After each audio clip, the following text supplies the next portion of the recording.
नमस्कार विद्यार्थीहरू, आजको कक्षामा तपाईहरुलाई स्वागत छ।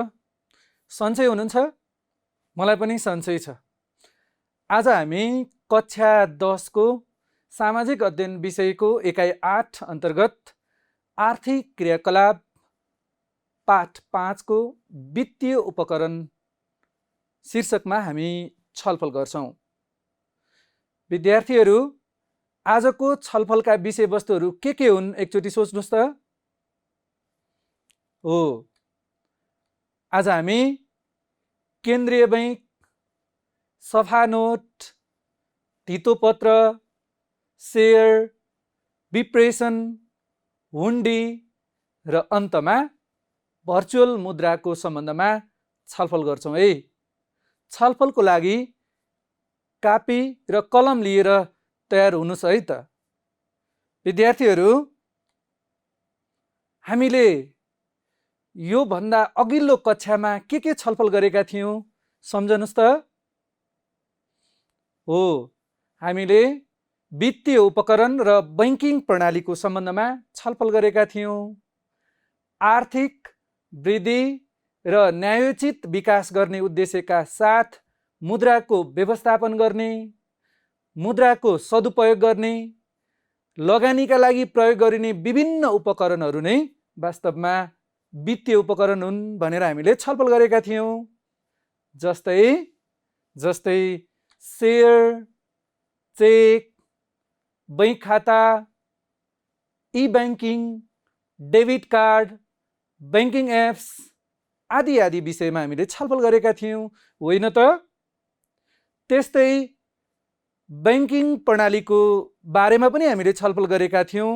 नेपालको पहिलो बैंक नेपाल बैंक लिमिटेड हो भनेर पनि हामीले छलफल गरेका थियौं। विद्यार्थीहरू, आज हामी सुरुमा केन्द्रीय बैंकको बारेमा छलफल गर्छौं है। यो चित्रमा हेर्नुस् त, कुन बैंक हो? हो, तपाईहरुले देखिराख्नु भएको छ, यो नेपाल राष्ट्र बैंक हो। नेपाल राष्ट्र बैंक नेपालको केन्द्रीय बैंक हो। केन्द्रीय बैंक विभिन्न देशहरूमा फरक फरक नामले स्थापित भएका छन्। नेपालमा नेपाल राष्ट्र बैंक नेपालको केन्द्रीय बैंक हो। भारतको रिजर्भ बैंक अफ इन्डिया, त्यस्तै अरू देशमा पनि केन्द्रीय बैंकहरू स्थापना भएको हुन्छ। हरेक देशमा आफ्नो आर्थिक व्यवस्था हुने हुँदा केन्द्रीय बैंकको काममा पनि विविधता छ, होइन त? राज्यको केन्द्रीय बैंकको मुद्रा सम्बन्धी नीति बनाउने काम पनि केन्द्रीय बैंकले गर्छ। विद्यार्थीहरू, केन्द्रीय बैंकले अरू के गर्छ होला? हो, केन्द्रीय बैंकको मुख्य काम भनेको मुद्राको निष्कासन गर्नु हो। केन्द्रीय बैंक कुनै पनि देशको सर्वोच्च बैंक हो। केन्द्रीय बैंकलाई सरकारी बैंकको रूपमा पनि लिइन्छ। केन्द्रीय बैंकले सम्पूर्ण बैंकिङ प्रणालीलाई नियन्त्रण गर्ने, निर्देशित गर्ने कार्य गर्छ, होइन त? हो, कुनै पनि देशको आर्थिक, वित्तीय तथा मौद्रिक क्षेत्रमा केन्द्रीय बैंक अर्थतन्त्रको सर्वोच्च संस्थाको रूपमा स्थापित भएको हुन्छ। विद्यार्थीहरू, अब हामी सफा नोट नीतिका बारेमा छलफल गरौँ है। तयार हुनुहुन्छ नि? यो सफा नोट नीति कसले जारी गर्ने हो भन्नुस् त? हो, नेपाल राष्ट्र बैंकले सफा नोट नीति जारी गर्दछ। नेपाल राष्ट्र बैंकले कहिलेदेखि सफा नोट नीति जारी गर्यो? तपाईहरुले भने जस्तै आर्थिक वर्ष 2067-68 को मौद्रिक नीति मार्फत सफा नोट नीति ल्याएको। तर यो नीतिगत रूपमा 2073 सालदेखि सफा नोट नीति व्यवहारमा आएको देखिन्छ। अब यो सफा नोट नीतिमा के कुरा उल्लेख गरिएको होला, यसको उद्देश्य के हुन सक्छ, एकचोटि सोचौं त। हो, यसका मुख्य दुईवटा उद्देश्यहरू छन्। सर्वसाधारण जनतामा गुणस्तरीय र सफा नोट प्रचलनमा ल्याउने यसको पहिलो उद्देश्य हो। त्यस्तै च्यातिएको फोहोर नोटहरू चलन चल्तीबाट हटाउँदै लैजाने पनि यसको अर्को उद्देश्य हो। विद्यार्थीहरू, यो नेपाल राष्ट्र बैंकको चित्र देख्नु भएको छ। नेपाल राष्ट्र बैंकले सफा नोट नीति जारी गर्छ भन्ने बारेमा हामीले छलफल गरिसक्यौं। अब सफा नोट राख्न के गर्नु पर्ला त? हो, नगद भन्दा बैंक, चेक वा पैसा बाहेकका अन्य उपकरणको प्रयोगलाई प्रोत्साहन दिनुपर्छ। त्यस्तै झुत्रा नोटहरूलाई बिस्तारै प्रतिस्थापन गर्दै लैजानुपर्छ। नक्कली नोटको प्रयोगबाट हामी सचेत रहनुपर्छ, होइन त? जतन एवं सुझबुझपूर्ण ढङ्गले नोटको प्रयोग गर्नुपर्छ र नोटलाई सदैव सफा राख्ने प्रयास गर्नुपर्छ। एउटा सभ्य नागरिकको कर्तव्य राज्यले व्यवस्था गरेको नोटको सुरक्षा गर्नु पनि हो, होइन त? त्यस्तै अरू के गर्न सकिन्छ होला?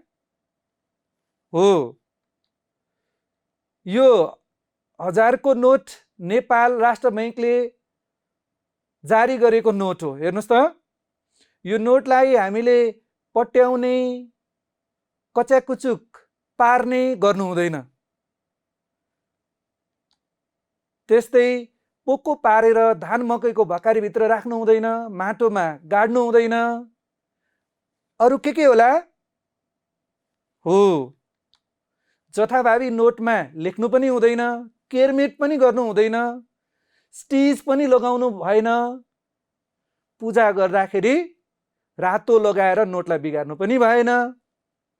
त्यस्तै आगोले नपोल्ने, नोटलाई नच्यात्ने, नभिजाउने, राष्ट्रको अमूल्य सम्पत्तिको दुरुपयोग नगर्ने, नोटको जतन र सुरक्षा गर्नु हामी सबै प्रत्येक नागरिकको कर्तव्य हो।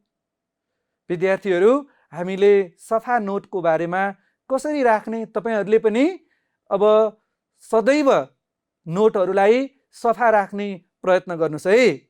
अब हामी धितो पत्रको बारेमा छलफल गरौँ है त। तयार हुनुहुन्छ?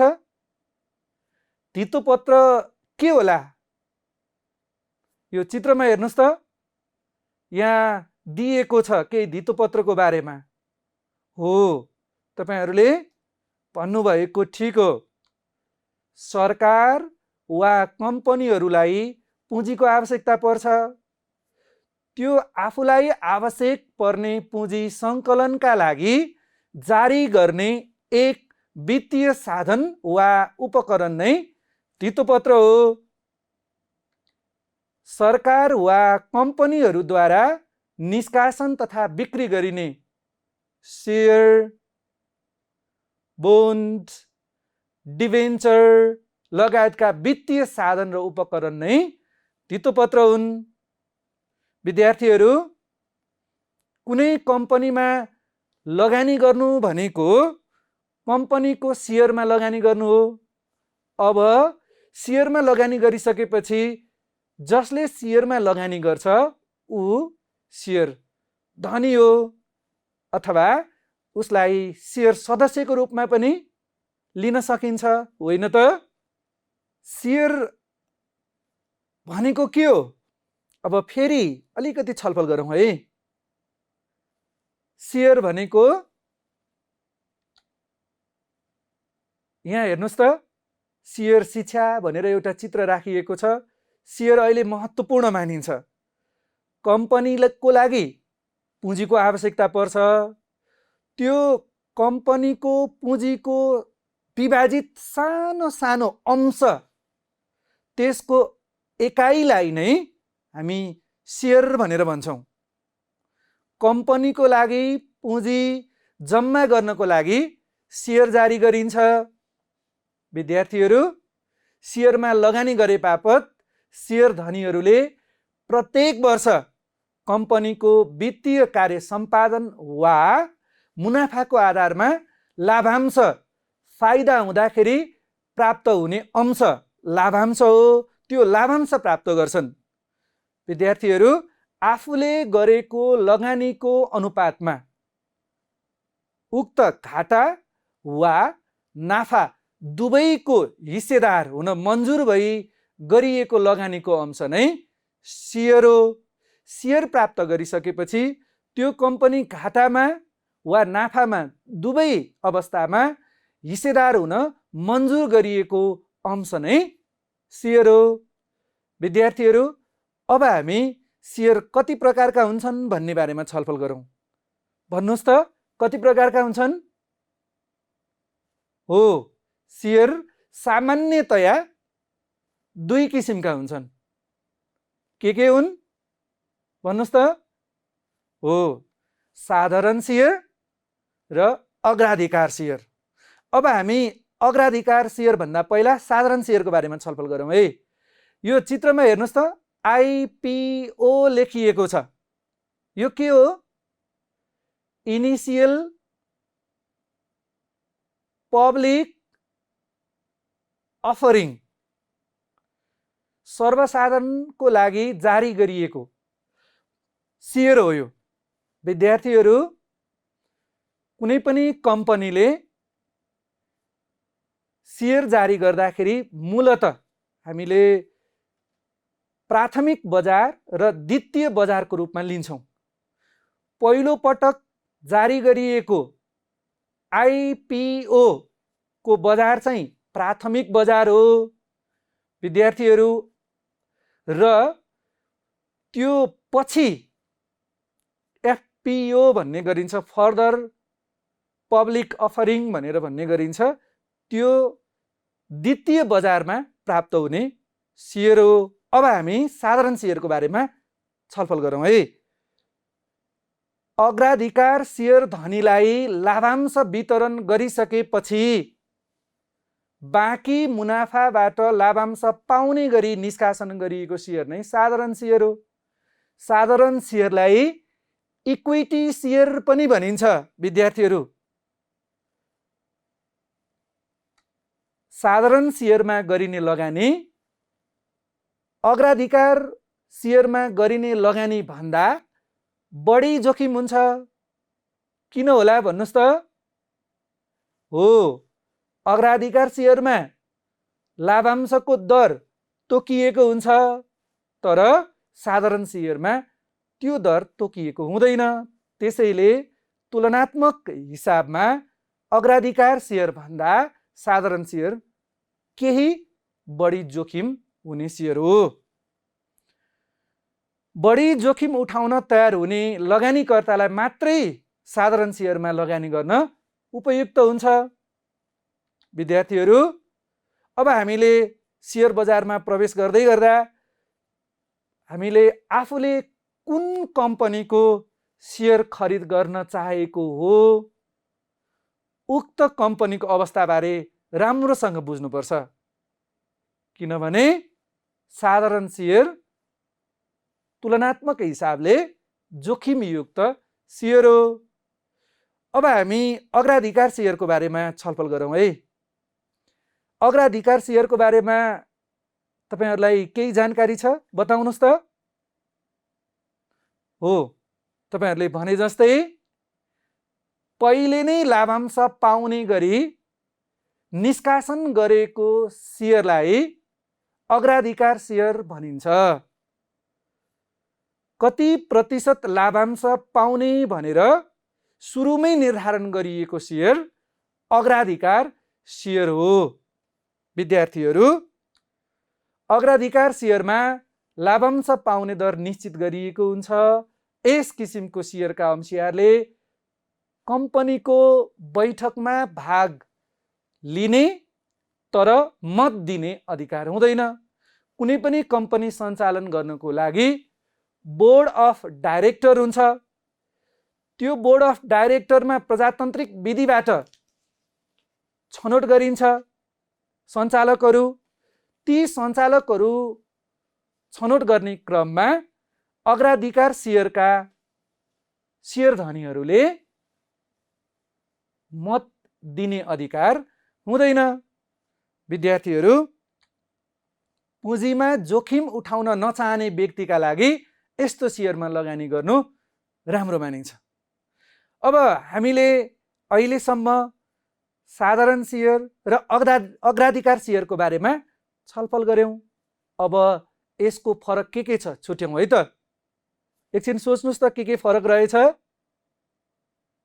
हो, यसको फरक अग्राधिकार सेयर साधारण सेयर भन्दा पहिला नै लाभांश पाउने गरी अथवा अरू सेयर भन्दा पहिला नै लाभांश पाउने गरी निष्कासन गरिएको सेयर अग्राधिकार सेयर हो, होइन त? त्यस्तै सेयर धनीलाई लाभांश वितरण गरिसकेपछि अग्राधिकार सेयरका सेयर धनीहरूलाई लाभांश वितरण गरिसकेपछि बाँकी मुनाफाबाट लाभांश पाउने गरी निष्कासन गरिएको सेयर साधारण सेयर हो। त्यस्तै अर्को फरक के होला? अग्राधिकार सेयर साधारण सेयर भन्दा कम जोखिम हुन्छ। किन? हो, तपाईहरुले भने जस्तै यसमा पहिले नै लाभांशको दर निश्चित गरिएको हुन्छ, तोकिएको हुन्छ।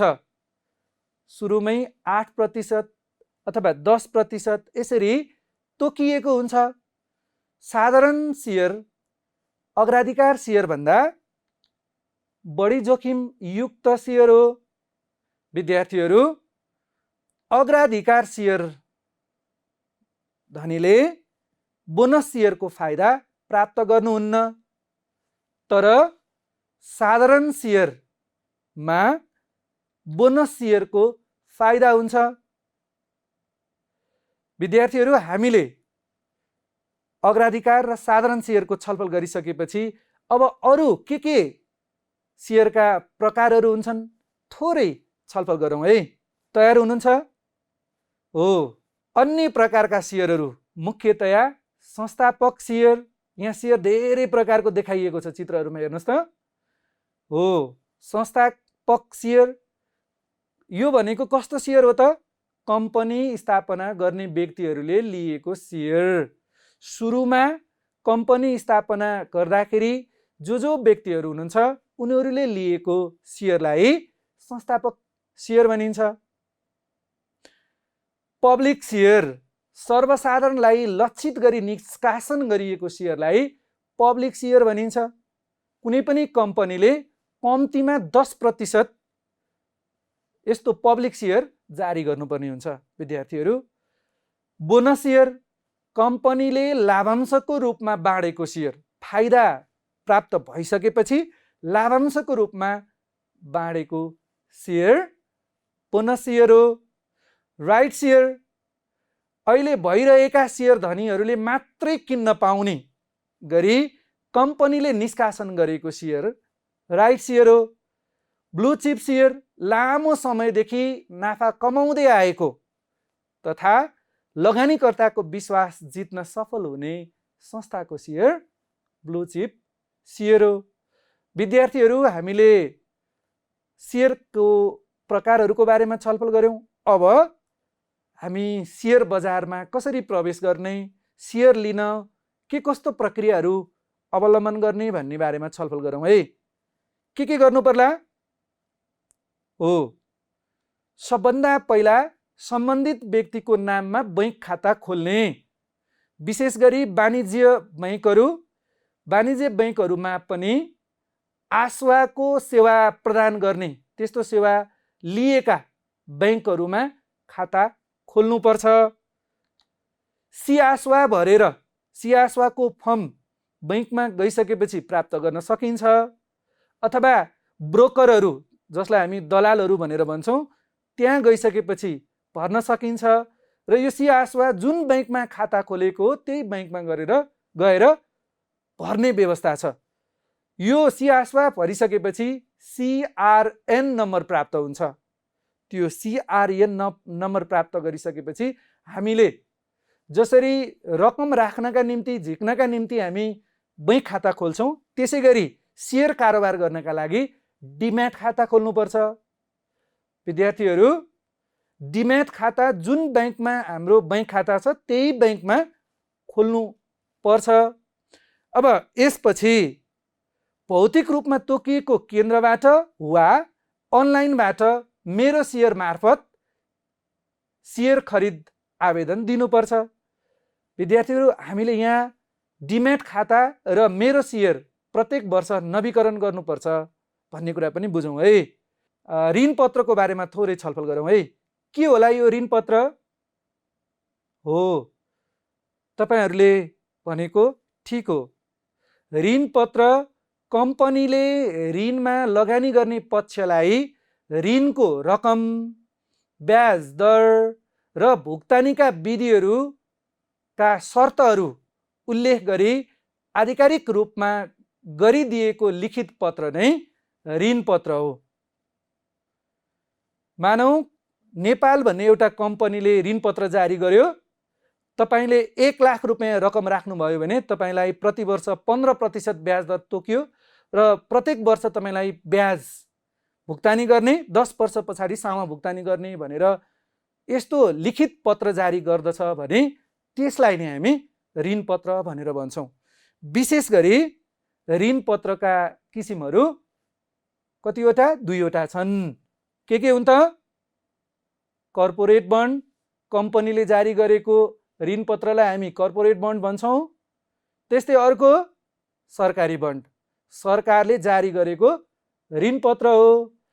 त विद्यार्थीहरू, अहिलेसम्म हामीले वित्तीय उपकरण अन्तर्गत केन्द्रीय बैंक, सफा नोट नीति, धितोपत्र, सेयर र सेयरका प्रकारहरू अनि ऋण पत्रको बारेमा छलफल गऱ्यौँ। अब हामी केही प्रश्न मार्फत पनि छलफल गरौँ है। तयार हुनुहुन्छ नि? ल, ठिक छ। खाली ठाउँमा मिल्दो शब्द भरौँ। विद्यार्थीहरू, यहाँ खाली ठाउँ दिएको छ, कुन शब्द मिल्छ त्यो शब्द भरौँ है। केन्द्रीय बैंक कुनै पनि देशको ... बैंक हो, सर्वोच्च बैंक। ठिक भन्नुभयो। नेपाल राष्ट्र बैंकले आर्थिक वर्ष 2067-68 को मौद्रिक नीति मार्फत ... नीति ल्याएको हो। कुन नीति ल्याएको हो भन्नुस् त? हो, सफा नोट नीति ल्याएको हो। विद्यार्थीहरू, सरकार तथा कम्पनीहरूले आफूलाई आवश्यक पर्ने पुँजी सङ्कलनका लागि जारी गर्ने वित्तीय औजार, यहाँ खाली ठाउँ छ। हो, के हो भन्नुस् त? हो, ठिक भन्नुभयो। यसको सही उत्तर धितोपत्र हो। अब हामी मिल्दो विकल्प छानेर उत्तर दिने प्रयास गरौँ है। विद्यार्थीहरू, दिइएका मध्ये वाणिज्य बैंकको कार्य कुन होइन? क. निक्षेप सङ्कलन गर्नु, ख. ऋण दिनु, ग. लगानी गर्नु, घ. नोट निष्कासन गर्नु। भन्नुस् त, यसको सही जवाफ के हो?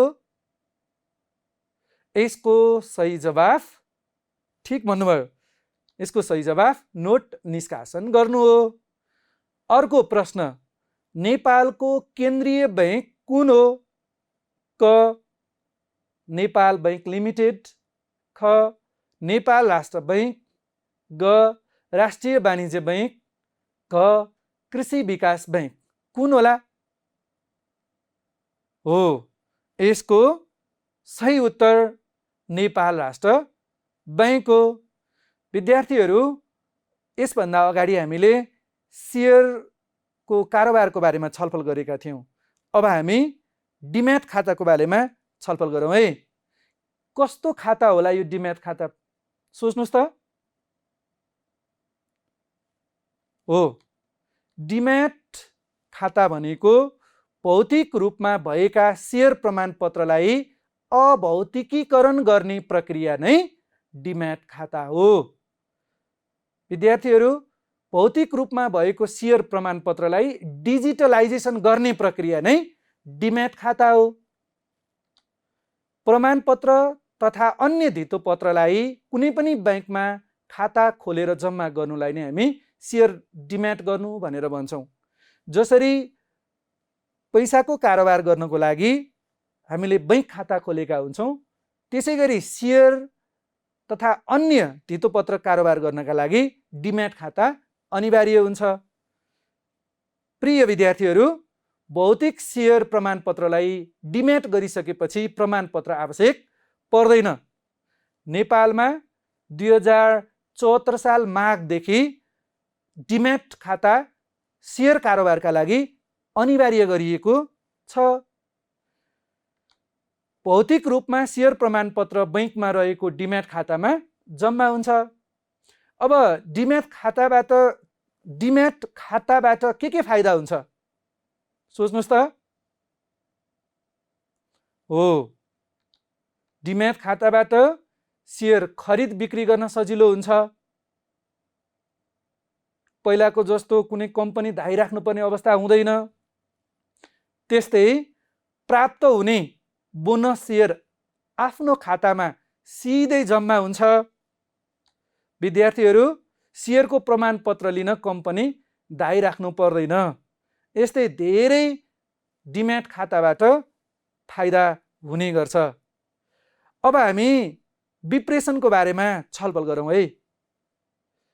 तपाईहरूको घरबाट अथवा तपाईको छरछिमेकबाट कति मान्छेहरू विदेश जानुभएको छ?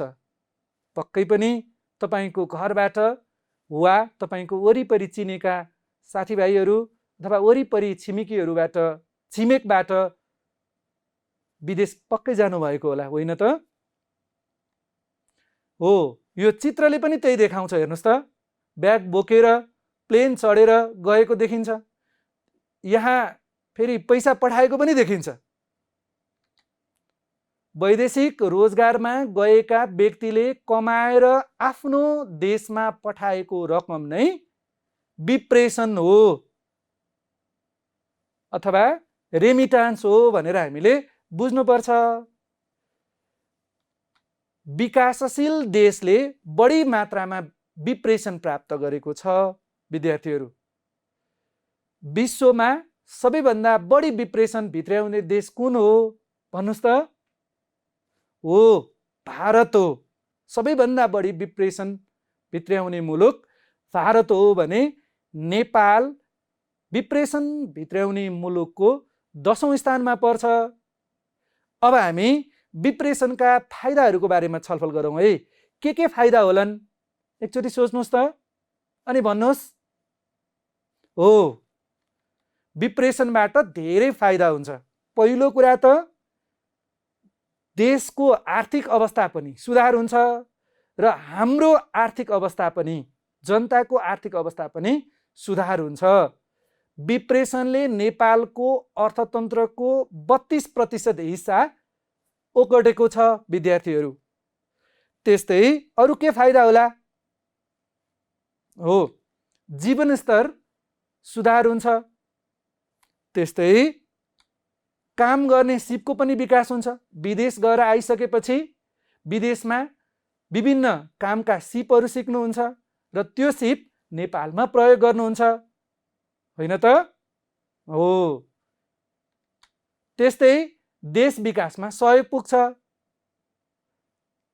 देशको उद्योग, व्यापार, व्यवसायहरूको विकासका लागि सहयोग पुग्छ। त्यस्तै विद्यार्थीहरू रोजगारीको अवसर पनि प्राप्त हुन्छ। यहाँ मात्र नभएर विदेशमै गएर भए पनि काम पाउने अवस्था रहन्छ, होइन त? त्यस्तै लगानीको लागि स्रोत प्राप्त पनि हुन्छ। यसरी विप्रेसनका धेरै फाइदाहरू छन् भनेर हामीले छलफल गर्यौं।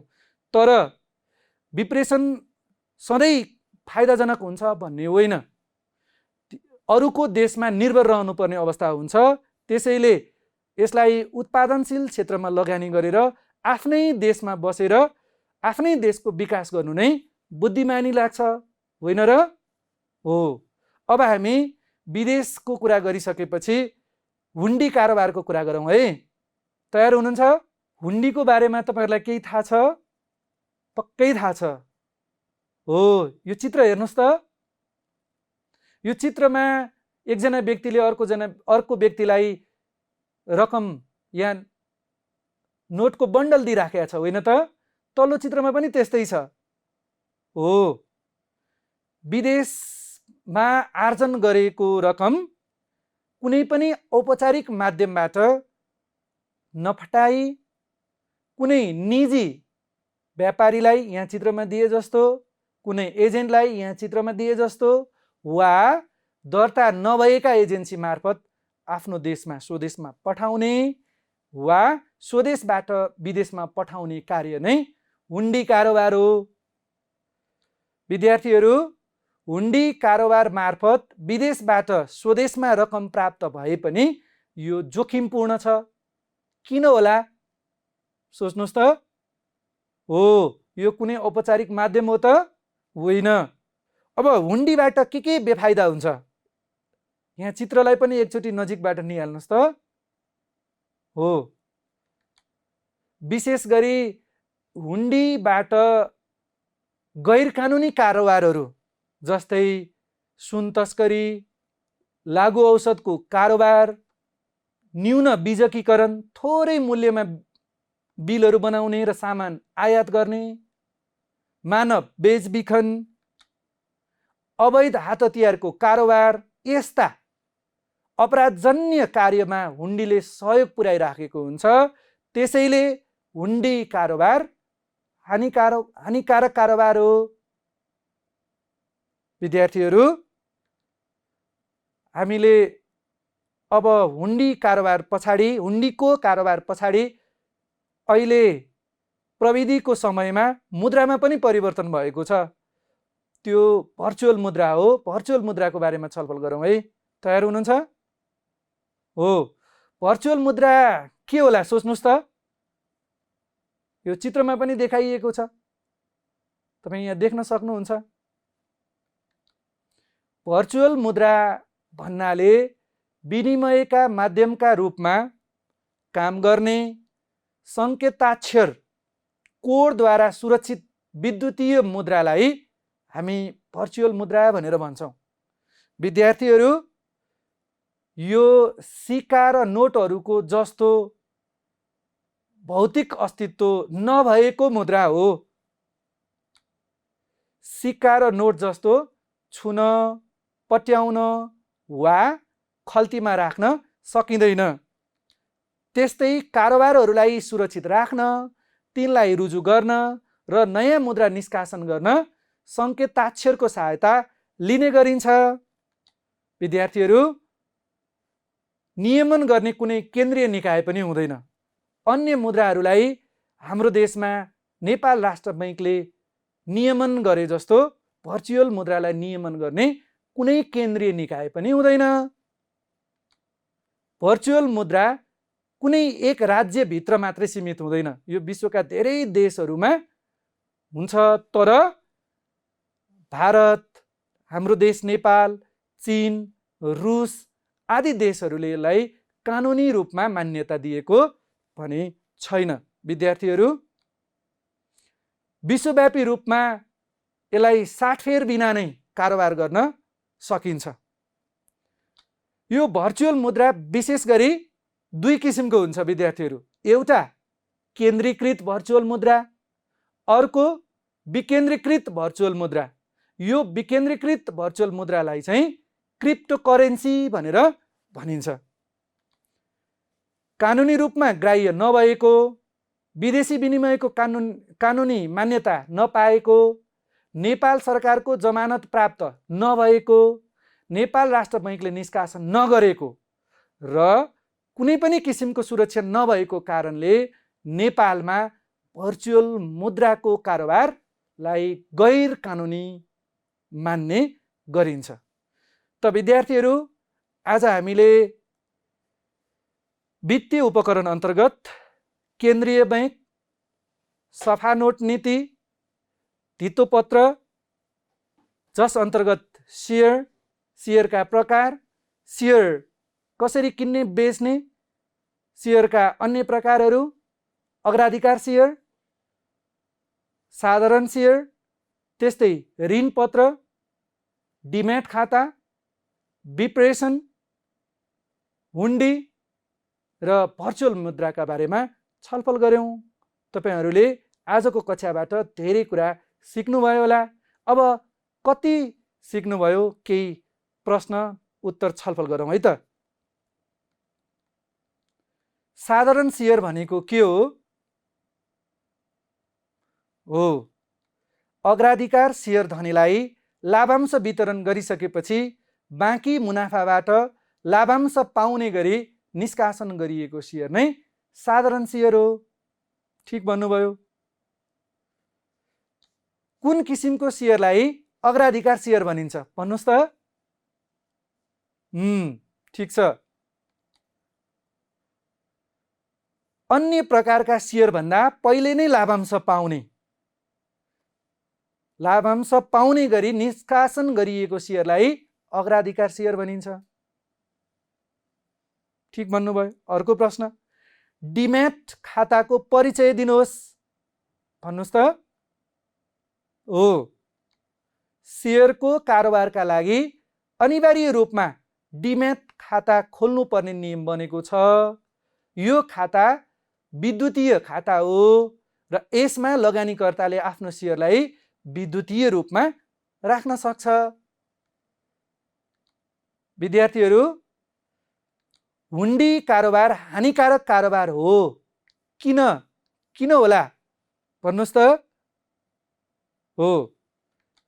विशेष गरी सुन तस्करी, लागु औषध कारोबार, न्यून बीजकीकरण गरी सामान आयात, मानव बेचबिखन, अवैध हात हतियारको कारोबार जस्ता अपराधजन्य कार्यमा हुन्डीले सहयोग पुर्याइरहेको हुनाले हुन्डी कारोबार हानिकारक कारोबार हो। यो राष्ट्रको लागि मात्र नभएर व्यक्तिका लागि पनि जोखिमयुक्त र हानिकारक छ है विद्यार्थीहरू। अब गृह कार्य केही प्रश्न म तपाईहरुलाई दिन्छु। तयार हुनुहुन्छ गृह कार्य गर्नका लागि? डिम्याट खाता भनेको के हो? पहिलो प्रश्न। प्रिय विद्यार्थीहरू, दोस्रो प्रश्न, ऋण पत्र केलाई भनिन्छ? तेस्रो प्रश्न, केन्द्रीय बैंकको परिचय दिनुहोस्। चौथो प्रश्न, नोट सफा राख्न के कुरामा ध्यान दिनुपर्दछ? विद्यार्थीहरू, आज हामीले वित्तीय उपकरण अन्तर्गत थुप्रै विषयवस्तुहरूमा छलफल गर्यौं। धेरै विषयवस्तुहरू तपाईहरुले बुझ्नुभयो होला। अब अर्को कक्षामा हामी भेट गर्ने नै छौं। आज पढेका विषयवस्तुहरू आफ्नो विषय शिक्षकलाई देखाएर बाँकी विषयवस्तुमा स्पष्ट रहनुहुनेछ भन्ने विश्वास गर्दै आजको कक्षाबाट म बिदा हुन्छु। अर्को कक्षामा भेट हुने नै छ। धन्यवाद। नमस्कार।